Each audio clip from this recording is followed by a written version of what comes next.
To the 4 years of President Barack Obama and Vice President Joe Biden, I wish them both the best of luck.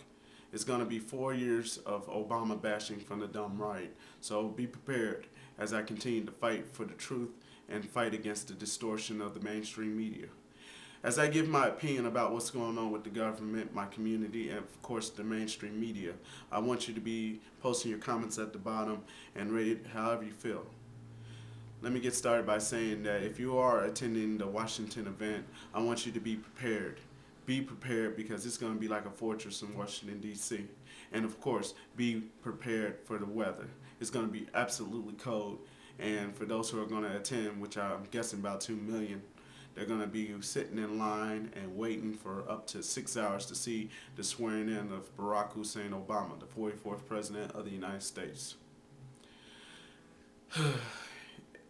You never know how far the Republicans can go to making themselves irrelevant. There are a few Republicans in Congress who are trying to slow down the nomination of Eric Holder and Timothy Geithner. Eric Holder is becoming the Attorney General and Tim Geithner is going to be the Treasury Secretary. Republicans are trying to hold off that nomination bid because they feel that Eric Holder has some controversial ties to the Clinton administration and Tim Geithner had not paid some of his income taxes back in 2001, 2003, and 2004. So the Republicans, being the obstructionists, are trying their best to delay this nomination process. Of course, they like Hillary Clinton. She's now going to bid farewell to her Senate colleagues and become the Secretary of State. Vice President Joe Biden's over in Pakistan trying to talk to the new president and try to figure out a strategy in order to catch Osama bin Laden. Osama bin Laden had posted a video or an audio tape trying to bash on President Bush, who is leaving, and also giving fair warning to President Obama, letting him know that when he gets in, nothing will change. If President Obama continues to fight in those Islamic countries, believe it or not, they're going to continue to fight us over here, and they're going to figure out ways to do it, but they're not going to try the planes again. They already did their best 7 years ago, of course.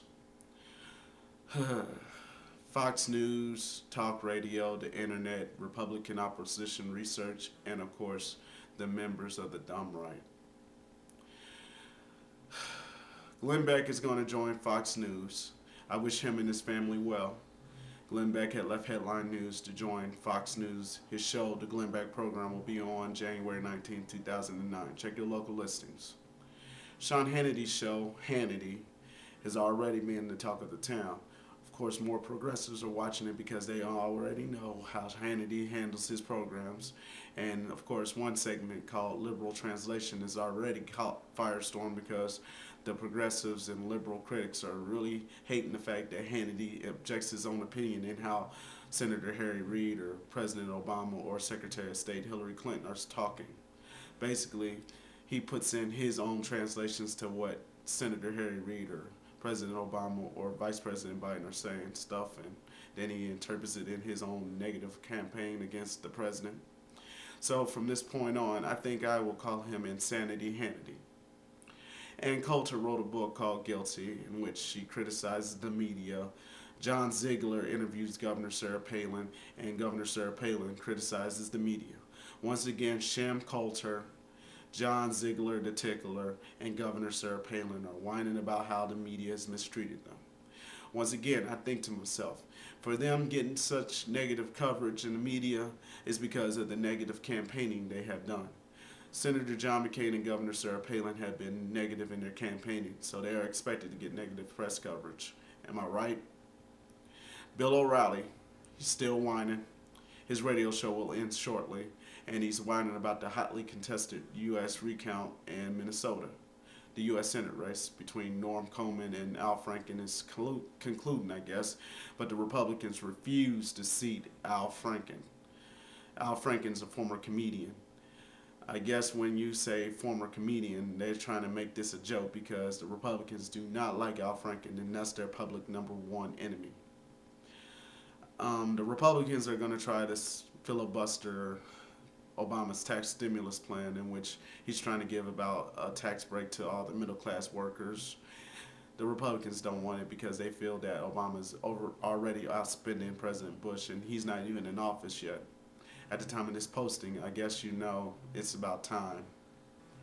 The Republicans are facing 2010 with grim faces because George Voinovich, my senator from Ohio, is retiring. Rob Portman, the former congressman and former trade secretary under President Bush, is now stepping in for him. He's going to try to fill in the next Senate term. But Ohio's really a hotly contested race, so the Democrats got to line up someone against Rob Portman. Mel Martinez, on the other hand, is retiring. Jeb Bush turned down the offer to be a senator, so I guess there's talk about him running for president in 2012. Marvel Comics had published the new Spider-Man issue, and of course, Spider-Man had a fist bump for President Barack Obama. If you are a fan of Marvel Comics, go ahead and cop that comic. Talk radio, Fox News, The Drudge Report, and of course, those who spread the vow are forever stuck on this election. It hasn't been over 4 months since Barack Obama had won this election, and yet we're still talking about the election results. We're still talking about Governor Palin. We're still talking about how the media has mistreated both the candidates. I'm glad President Barack Obama and Vice President Joe Biden got tough skin, because I guess that they're going to be criticized by both the left and the right. I mean, he has to break bread with both the liberal and conservative commentators. I mean, he got to meet George Will and Charles Krauthammer, Rachel Maddow, Eugene Robinson, Maureen Dowd. He gets the opportunity to talk his issues out to the people.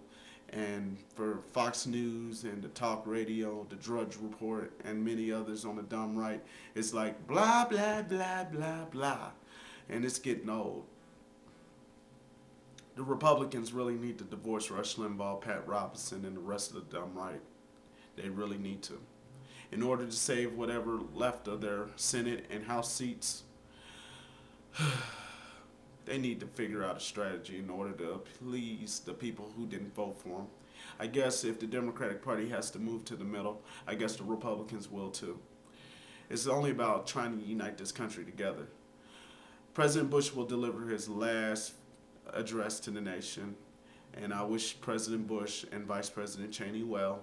I'm not going to say anything negative about President Bush or Vice President Cheney, although I disagree with their policies and their way of thinking. I just want to say at least President Bush had done one thing. He at least gave us Barack Obama as the President of the United States.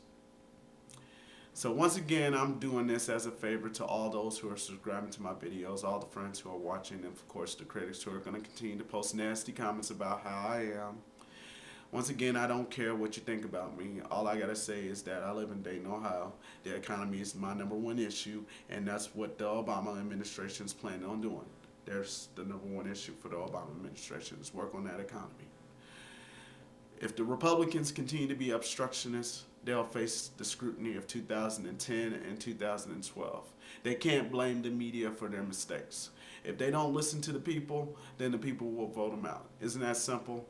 There's nothing about being conservative or liberal, libertarian, or progressive.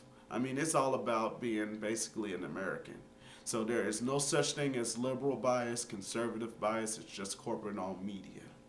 And that's why I stand here and post videos for you to watch on YouTube.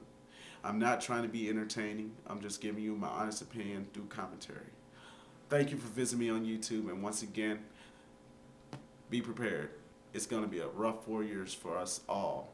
And President Barack Obama certainly needs our help.